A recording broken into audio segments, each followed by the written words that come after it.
la llei marca un límit, pues tu pots partir una inversió o una despesa en grups per a que tots aquests grups siguin menors que el límit que marca la llei, en el qual pots donar-lo per decret de l'alcalde o per decret o per concessió del regidor corresponent. Aquí passa en cultura, passa en serveis i tal.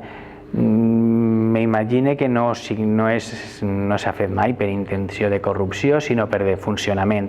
Però, per exemple, els tècnics municipals d'intervenció diuen que això n'hi ha que solucionar-lo d'alguna forma, perquè n'hi ha contractes de serveis que al llarg de l'any generen moltíssims diners i que se té que fer per concurs.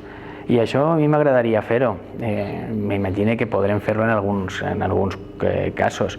I això se farà en serveis municipals, es farà, segur, perquè n'hi ha alguns serveis per ahí que es tenen que fer per concurs.